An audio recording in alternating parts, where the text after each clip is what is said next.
Microsoft's July Xbox showcase was finally upon us, and I have to say it wasn't a total disaster. While yes, it was mostly trailers and teases, the lineups and direction show promise for the future. The lineup of games wasn't surprising, with Forza making an appearance, State of Decay 3 was briefly shown, and Hellblade 2 was teased. But the three games I want to talk about that could lead Microsoft and the Xbox Series X down a great path for open world RPGs and the future, and these games are Obsidian's new RPG Avowed, Playground Games' Fable, and of course Halo Infinite. How can we talk about Microsoft's game show without Halo? Plus, Halo is apparently turning open world, so it fits just nicely. Obsidian is known for the Pillar of Eternity games and the newly released The Outer Worlds. While they did showcase Grounded, the backyard shrunken kids survival crafting game, there was another game announced that I don't think many people saw coming, and that game was Avowed. It is a first-person RPG with resemblance to Elder Scrolls. We don't know too much about it right now, only that it takes place in the world of Eora, which is in the same world that Pillars of Eternity games are set in. And from my knowledge, this is Obsidian's first true RPG that is original to their ideas. Most of Obsidian's early work was from sequels of other games like KOTOR 2, Everwinter Nights 2, and the Fallout series with New Vegas. So it's really going to be awesome to see them make this RPG in their universe and see what they can do. When we see the trailer, it looks dark and gloomy with a lot of fog. There's talk about a war turning heroes into queens and kings and decimated their foes, which were skeletons in the trailer. And for some reason, we as players have to face the monster for the kingdom. The coolest part of the trailer is the Doctor Strange-like spellcasting.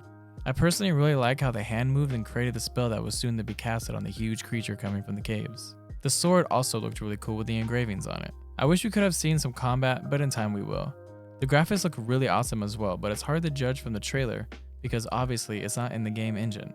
But if they can pull the graphics off looking like the trailer, the game will be gorgeous.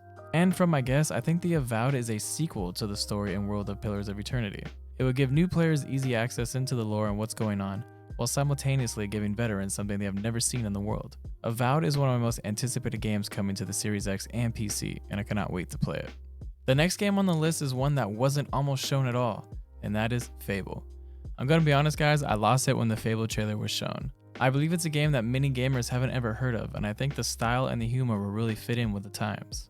While the trailer literally told us nothing of the game, it did show that Fable still had the humor, which is what I believe made Fable stand out from the other RPGs. The only potential piece of info we have gotten from the trailer is that the game might still be taking place in Albion. The castle in the trailer really resembles Fairfax Castle. You can see the tower with the bridge looks almost identical. This would be great news as the rumors leaks were that the Fable would not be taking place in Albion. I do have a video on Fable 4 with all the leaks and rumors known so far, so if you want to check that out, it'll be in the description below. This Fable could be a complete reboot or at least some kind of restart to the series. It's been years since the trilogy and a fresh start is just what the series needs. New heroes, new stories, new villains, but keep the Fable charm and cheeky jokes. Fable can be a top tier game and I hope Playground Games can pull this off. The last and the biggest game I want to talk about was the reveal of Halo Infinite. There were a lot of things happening here, so I want to start with what I thought was the good. I did like how 343 is trying to bring more to the series. And with this, I mean the way Master Chief can now use the grappling hook and not just for climbing, but for using it on the enemies, grabbing items, and even throwing them. Game series need to evolve and Halo is no different. I actually do like how 343 is making it a platform to expand upon and build through the coming years. Bungie has decided to do this with Destiny 2, and I can see the appeal.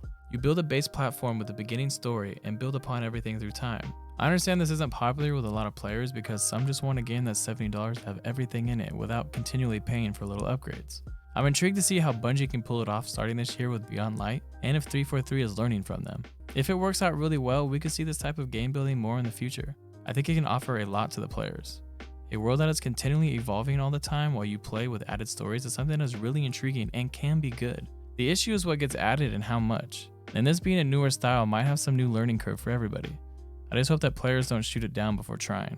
An open world Halo to me is like the ultimate mix. I've always wanted to explore around in past games but get hit with a wall or a cliff you can't pass. Hopefully being able to finally pass those restrictions can add way more value to the world and more rewards. Is this open world a big opportunity in the Halo universe? Let me know down in the comments below what you think. Now the bad, which are really obvious. The graphics. Everyone was expecting the graphics to be stellar since Microsoft really needed to make a statement for the Xbox Series X. And while some parts look decent, others, well, were really bad. Like this picture here. I really don't think I need to explain it. It's awful and it looks like it's from 2001. If 343 was trying to literally copy Combat Evolved graphics, then high five. But they really need to step it up. Even the guns kind of felt like they were not really a gun. It's hard to explain. There was no weight, kind of like Counter-Strike-y to me, which is a shame. The guns needed to feel alive and heavy, and it just felt short. Halo Infinite supposedly launches alongside the Xbox Series X this holiday, but is it really ready? Again, we don't know, but it's really odd that they would choose that gameplay and be like, yes, this is the best we can show. Why not show the absolute literal best build possible? I don't know.